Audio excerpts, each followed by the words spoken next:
O fim de um relacionamento está longe de ser uma experiência prazerosa, mas pode resultar em excelentes discos. Emocionalmente fragilizado após o fim do namoro com a vocalista Rachel Goswell, o guitarrista e co-vocalista Neil Halstead decidiu transportar para dentro de estúdio parte dessas experiências traumáticas e das angústias acumuladas desde o recente rompimento. O resultado desse processo está na entrega de uma das obras mais cultuadas da cena inglesa nas últimas décadas, Soulvlak, segundo álbum de estúdio do grupo britânico Slowdive e obra que acaba de completar 30 anos de lançamento. E para conversar sobre esse disco fantástico e sobre a volta da banda ao Brasil para tocar no Primavera Sound São Paulo 2023, eu tenho a presença dela, Bruna Vilela. Seja muito bem-vinda ao nosso podcast.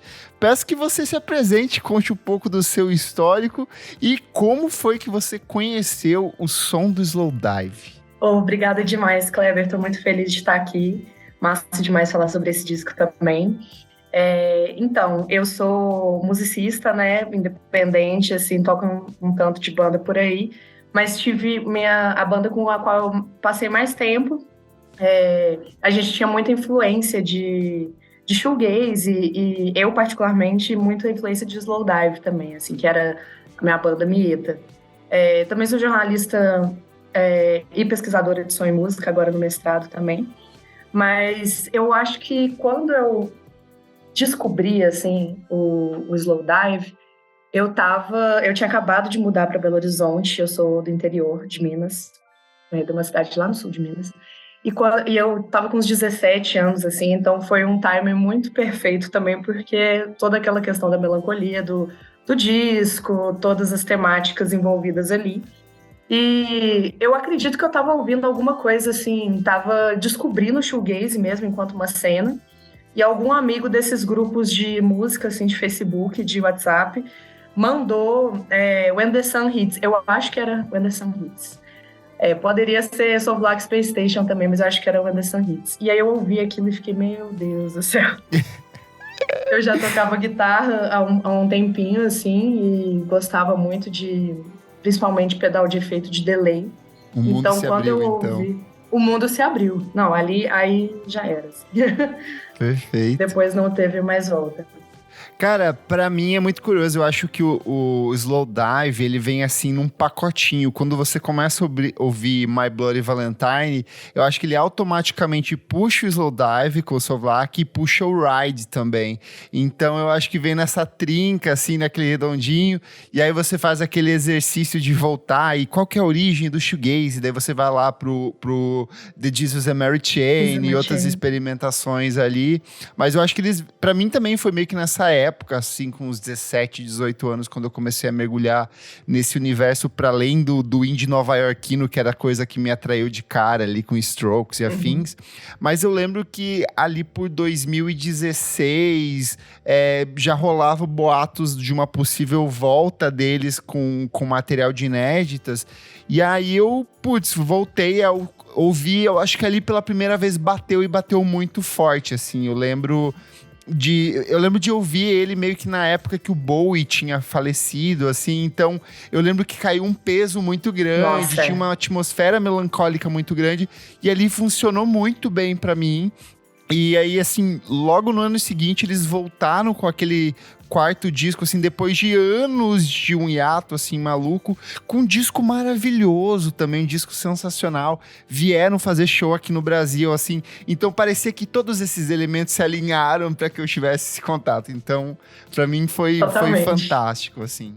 Não, eu acho que é isso, assim, eu acho que quando eu descobri Slowdive, ele ainda carregava muito uma certa aura escondida, assim, tanto pelas outras coisas que aconteceram depois, assim, o Britpop e o grunge, que acabaram, né, dando uma escondida na cena do shoegaze, mas tanto porque a banda tava há muito tempo sem tocar, né, assim, nessa época aí que você falou do quarto disco homônimo.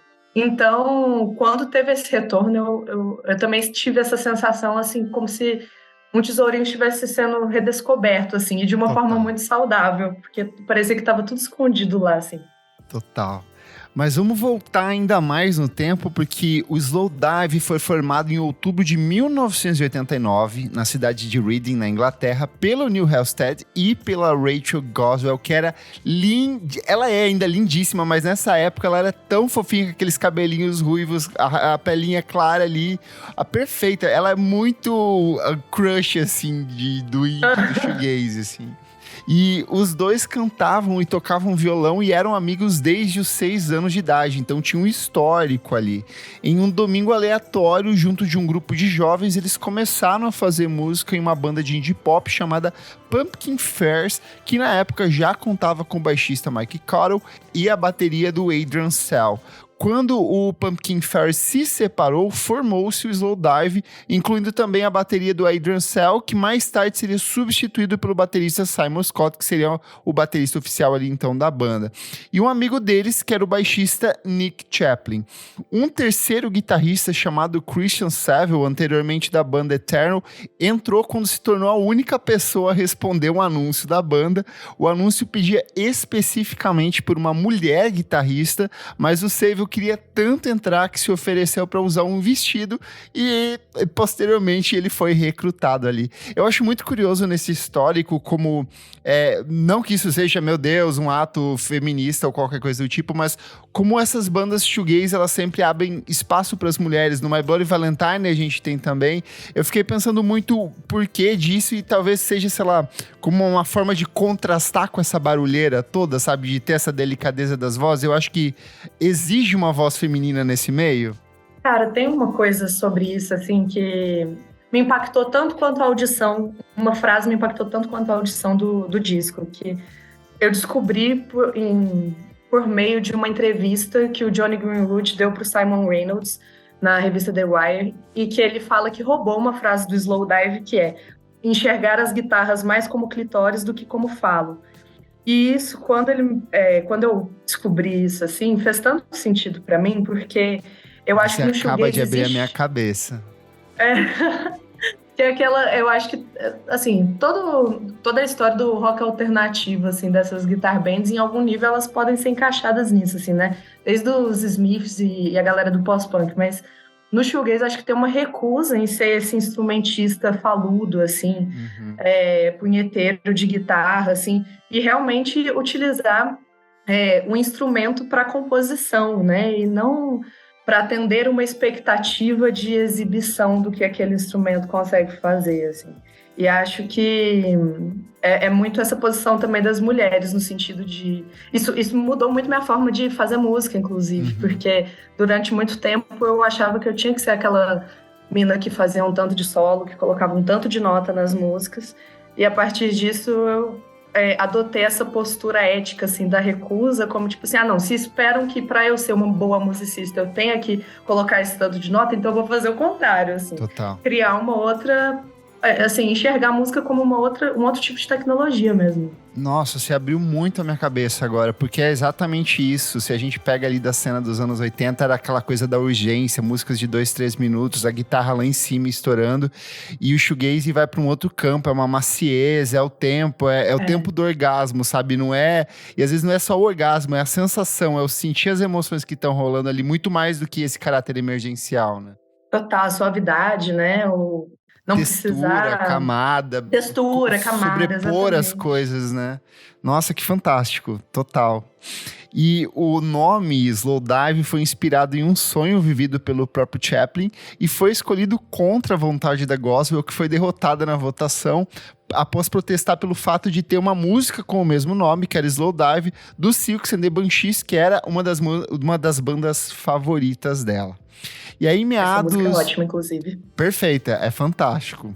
E aí, meados de 1991, o Slowdive foi rotulado como uma banda de shoegaze pela mídia britânica.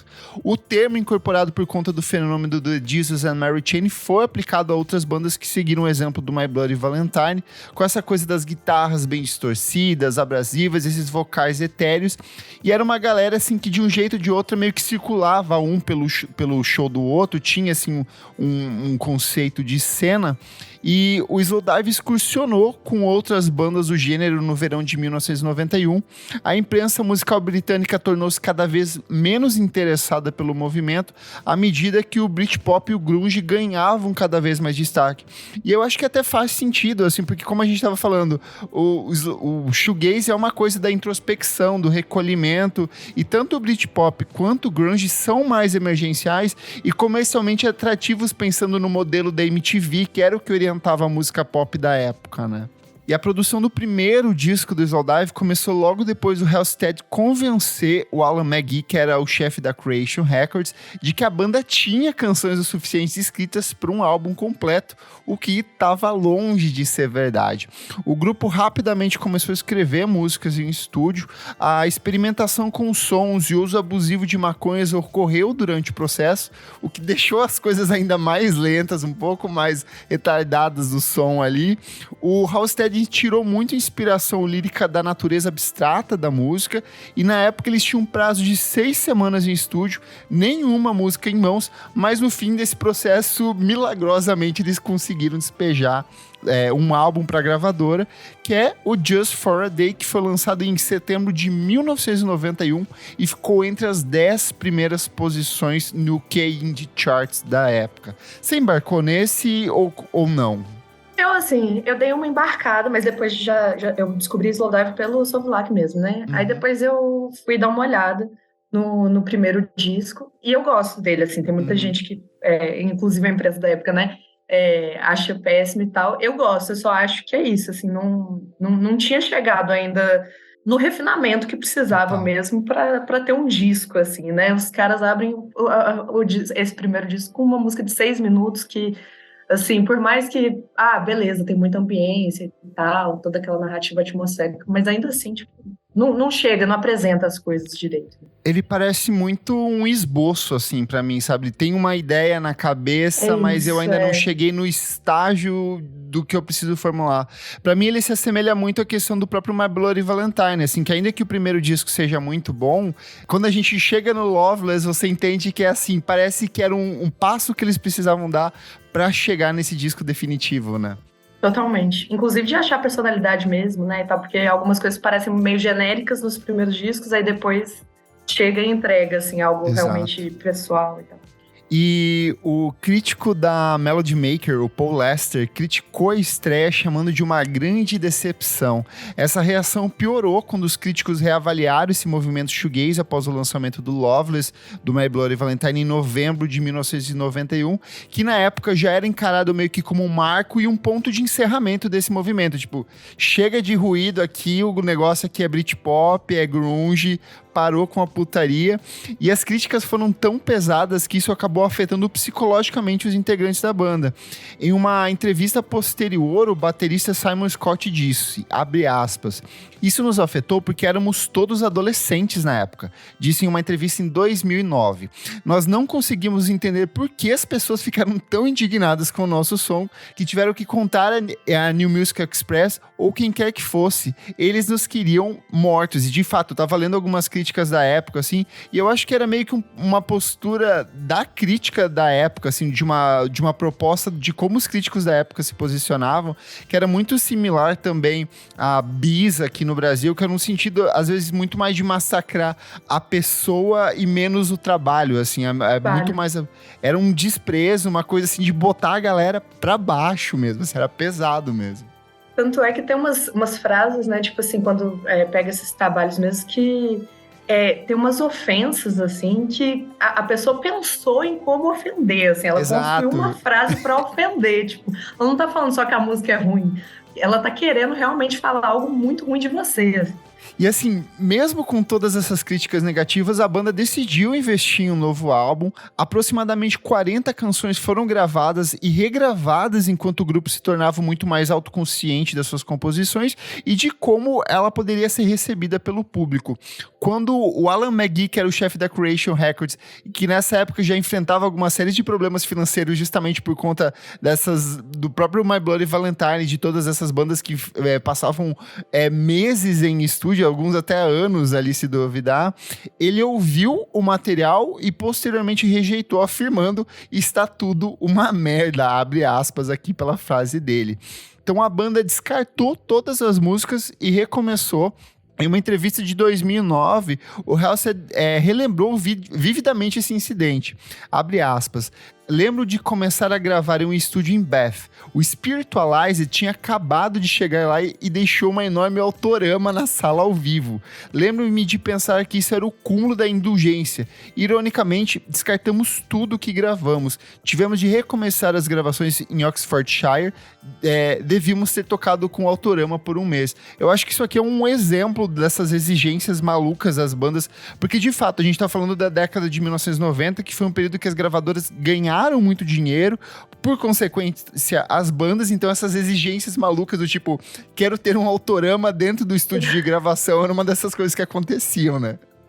Totalmente. E realmente tinha essa corrida, né, em termos de entregar um bom material que fosse vendável, né, assim, é isso. Acho que talvez o shoegaze tenha ficado muito à parte, assim, justamente por conta da questão comercial em torno do grunge, do Britpop, né? Sim. E quando a banda voltou de turnê pelos Estados Unidos, eles escreveram uma carta pro Brian Eno e solicitaram que ele produzisse o álbum pra banda. O Eno respondeu que gostava do som do Slowdive, mas que queria muito mais colaborar e não produzir. Lembrando que o Eno já havia trabalhado ali com U2, com David Bowie na trilogia Berlim, então era um cara que sempre soube como pegar essas coisas mais experimentais e remodelar em uma abordagem mais pop, então traduzindo um pouco desse sentimento. Mais tarde, o Halsted chamou a sessão de gravação com o Eno de uma das experiências mais chapadas e surreais de sua vida. A primeira coisa que ele fez ao entrar no estúdio foi arrancar o relógio da parede e colocá-lo ao lado da mesa de mixagem, lembrou Halsted. Ele então disse: ok, você vai tocar violão e eu vou gravar. Não me importa o que você vai tocar, apenas toque alguma coisa. 2 músicas da colaboração apareceram no álbum, que é o Sing, que foi coescrita com Eno e Here She Comes, onde o próprio Eno toca teclado. A Creation Records queria que o Slowdive produzisse um álbum com um som mais comercial, e o próprio Halsted concordou. Queríamos fazer um álbum pop, mas demorou um pouco pra gente gravar. No meio desse processo todo, veio o que talvez seja a grande mudança desse processo de criação, e o que talvez seja a base pro que define o Slovak como obra hoje, porque o Halsted e a Goswell, que estavam juntos desde o final da década de 1980, romperam o relacionamento. Então o clima pesou gostoso em estúdio. E por conta desse estado emocional frágil do músico e por sugestão do próprio empresário do Slowdive, o Halsted saiu temporariamente das sessões de gravação do Slovak no verão de 1992 e viajou para o país de Gales, onde ficou em uma casa alugada por cerca de 2 semanas. Na ausência deles, apenas o baixista, o Nick Chaplin, e o guitarrista Christian Saville persistiram nas gravações do material, embora o Saville mais tarde se lembrasse que ele e o Chaplin acabaram apenas gravando várias canções de brincadeira, como ele mesmo disse. Quando voltou, o Halsted havia escrito um novo lote de canções, entre aspas, intensas e mais pessoais, incluindo a maravilhosíssima Dagger, 40 Days, que fariam parte do álbum. Ele disse que as letras que escreveu durante esse período foram inspiradas por sua condição de vida solitária no país de Gales e seus sentimentos sobre o fim do relacionamento com Goswell. Nessa época, veio também o nome do disco. O título do álbum foi tirado de uma sketch de uma dupla de comédia norte-americana chamada de Jerky Boys, onde um dos membros da dupla liga para um gerente de hotel convidando-o para praticar atos sexuais com sua esposa. Ao saber que o gerente é grego, o interlocutor diz: minha esposa adora essa merda grega, ela vai chupar seu pau como o Slovak. Então o Slovak é um espetinho grego, e aí eu acho que assim, traz um pouco do que é o próprio shoegaze, que sempre foi uma galera muito debochada, com um humor muito particular, torto, e que acaba se refletindo nesses processos todos. Você já teve a experiência de produzir com relações destruídas assim recentes? Como é que foi pra você? Não, acho que românticas não. Não. Talvez de amizade, mas românticas não. Mas assim, eu tava pensando sobre esse caso do Slowdive, porque realmente, né, não é só você terminar um relacionamento e depois fazer um disco, é tipo você terminar e fazer um disco ao mesmo tempo, né? Eu não sei se... Eu acho que foi o Fleetwood Mac, que também foi o mesmo caso, na época do Rumors. Então, ao mesmo tempo que você tem que ter uma firmeza muito grande para continuar seu trabalho, esse tipo de atravessamento pode render muita coisa boa, né? Que é esse caso. Eu acho que é uma questão de... São ingleses, educação inglesa ali, as pessoas tentando se A diplomacia, né? A diplomacia. Mas eu acho que o mais comum seria acabar a banda, assim, nesse momento. É lógico. É prontinho pra acabar a banda, é isso, assim, sabe? E aí é louco porque eles estavam juntos, tipo, desde o final dos anos 80, mas eles eram amigos desde os 6 anos de idade, né? Exatamente, é muito tempo, é muito afeto construído, né? Eu acho interessante isso do Slowdive, que em relação a essa melancolia, assim, os temas são muito, né, soturnos, o disco é muito triste sonicamente, assim, e tem algumas letras que são realmente muito carregadas sentimentalmente, mas ainda assim é uma melancolia que parece muito carregada de energia vital, assim, parece Sim. um lugar muito saudável. A banda ter conseguido fazer o disco, lançar e depois voltar agora, assim, me parece uma melancolia tão saudável, assim, muito gostosa mesmo. É uma melancolia natural, assim, não é... Da vida, assim. Não é como se eles colocassem, agora a gente vai lavar toda a roupa suja desses anos que a gente teve junto e eu vou te destruir no meu disco aqui. É tipo, Total. Cara, a gente ainda se gosta, é muito triste que a gente terminou, tô completamente destruído, mas vida que segue, a gente tem um trabalho pra entregar, sabe? Mas já que a gente tá falando disso, vamos descer pras canções aqui, porque segundo a banda, eles se inspiraram muito no Low e no Lodger do David Bowie. Joy Division foi uma coisa que influenciou muito eles. Na época, o Aphex Twin tinha acabado de lançar o Selected Ambient Works 8592, e eles tinham ouvido muita coisa de drum and bass que estava invadindo a cena inglesa. Muita coisa rolando e rolou que todos esses elementos culminaram nesse repertório de 10 composições, mas eu quero saber, Bruna, quais são as suas favoritas desse disco e por que elas mexem com você? O momento mais temido de todos, o da escolha. Cara, difícil demais, mas, assim, pelo impacto que teve em mim quando eu estava começando a ouvir, eu acho que Alison é concorrente, assim, a ser a minha favorita, tanto pela sonoridade quanto pela letra. Eu lembro que eu fiquei muito embasbacada mesmo, assim, me afetou demais. Sabe o que é mais fascinante? É o quanto ela consegue ambientar o ouvinte pra dentro do disco, assim, de tipo...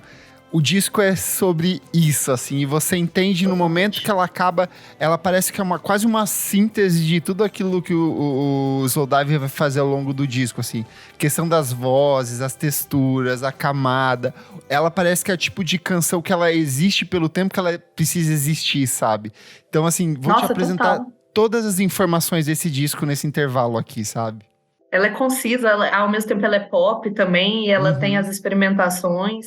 Não, ela é perfeita mesmo, assim. E eu ouvi ela, quando eu ouvi o Soulfly, eu não ouvi ela primeiro, eu não ouvi na ordem, porque eu tinha conhecido o Slowdive por When the Sun Hits.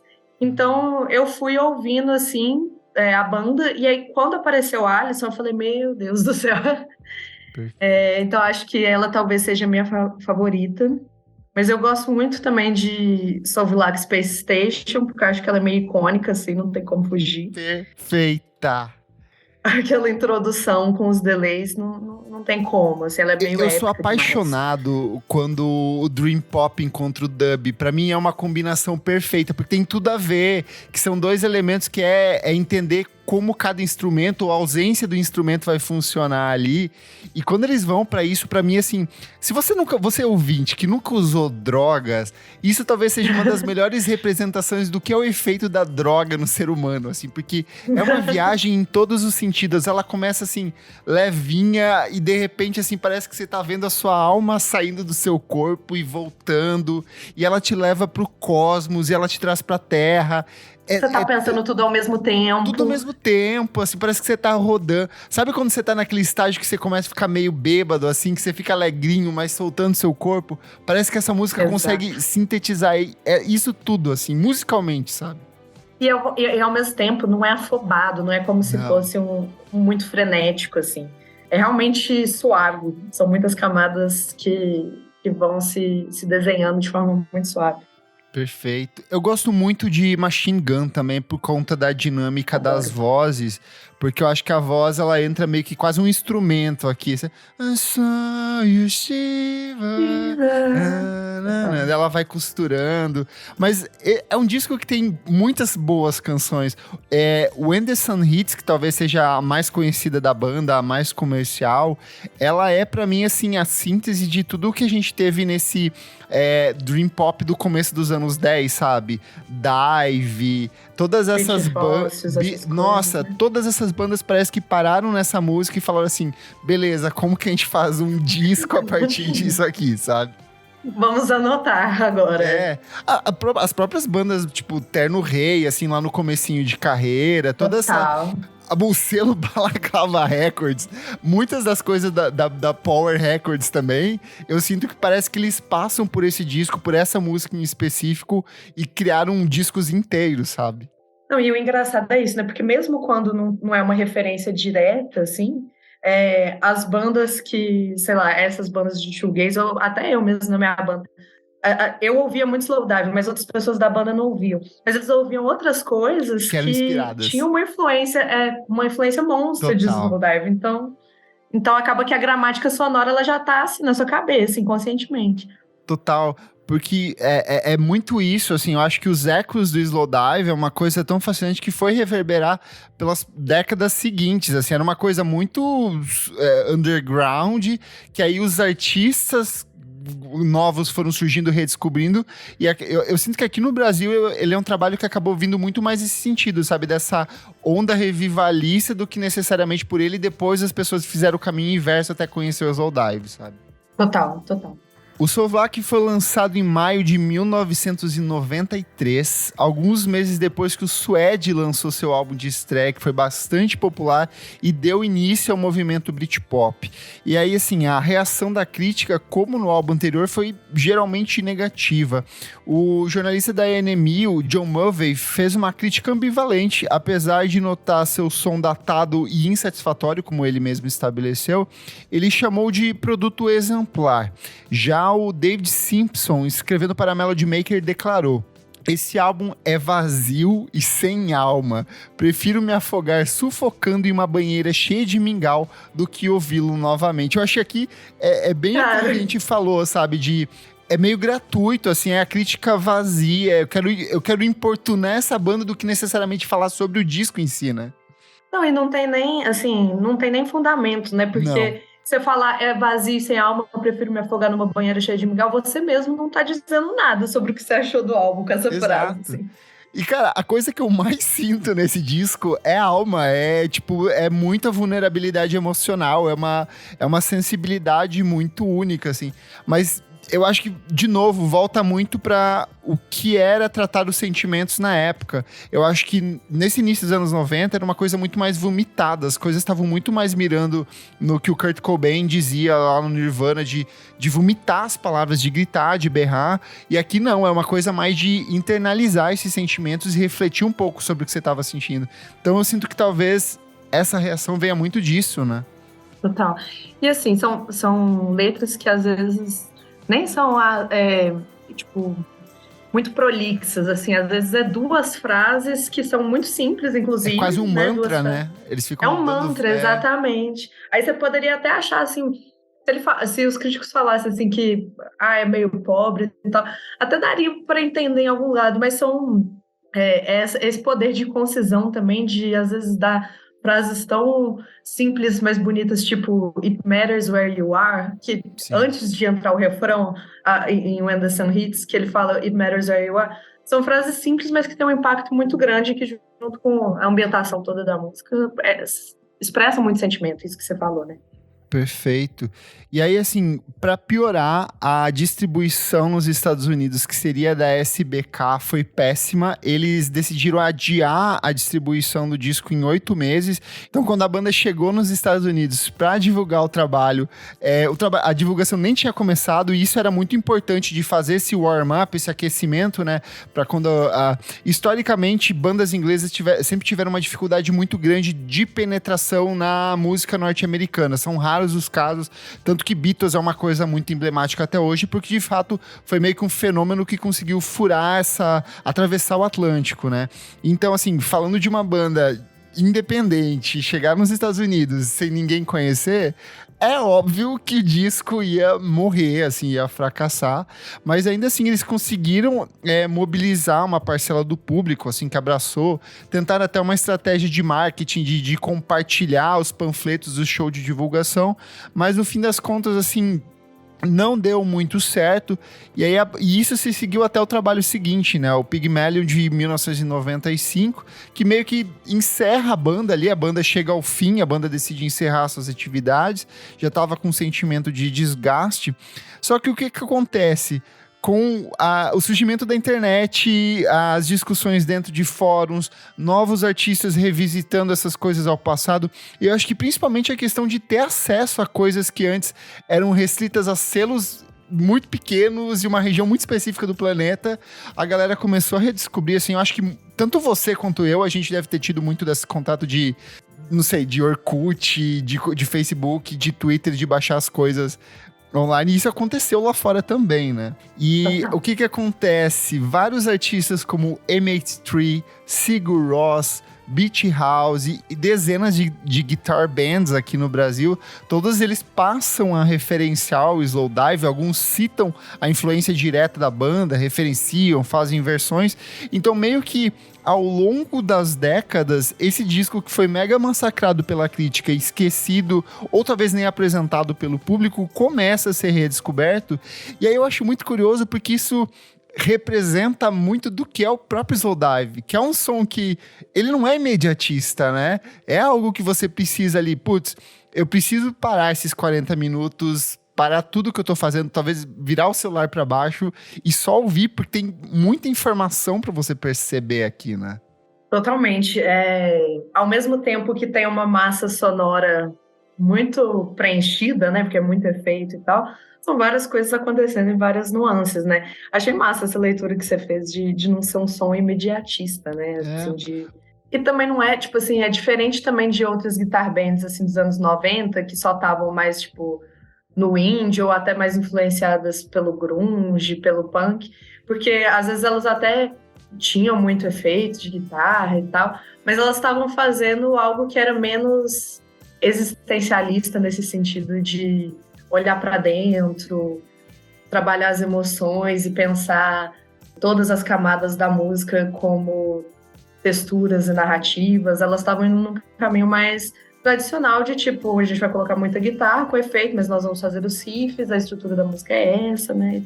Então, você falando assim, eu penso muito, por exemplo, no Teenage Fan Club, que foi uma banda que foi fortemente, praticamente do mesmo período ali, tem muita distorção, tem muito efeito, mas eu acho que ele segue uma estrutura bem de música pop dos anos 60 ali, de guitarra, refrãozinho, ponte, músicas que se resolvem, sei lá, em 2, 3 minutos, tanto que é meio que influência para uma infinidade de outras bandas que surgiram depois também, que teve uma ascensão comercial muito grande na época, né? Total. E aí a banda regressa em 2017 com um excelente disco homônimo, agora vai lançar mais um novo trabalho de estúdio.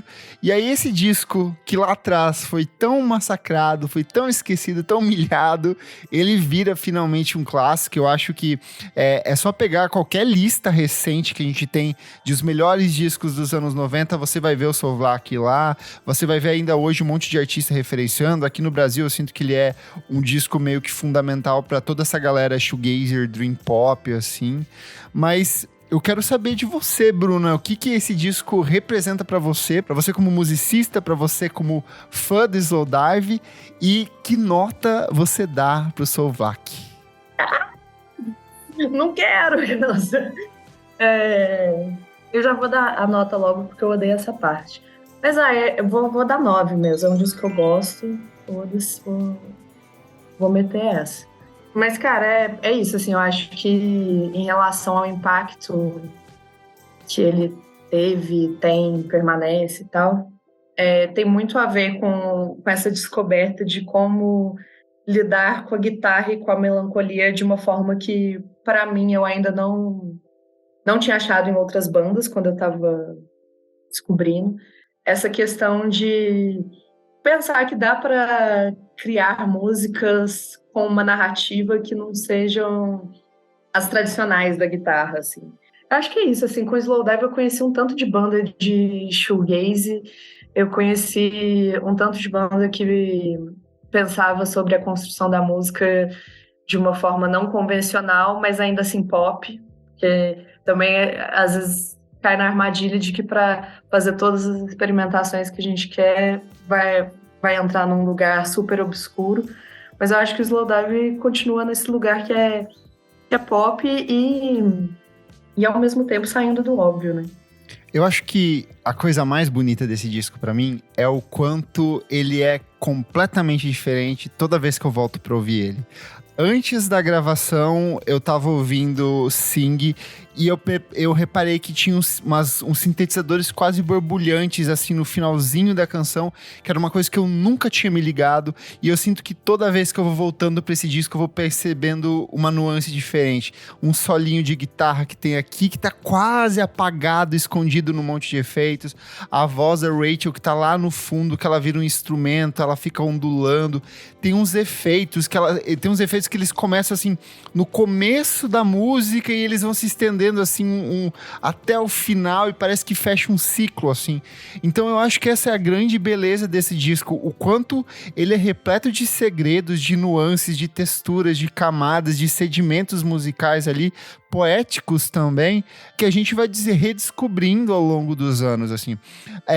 E eu acho que a coisa que você falou da relação com o pop, eu acho que é exatamente isso, assim.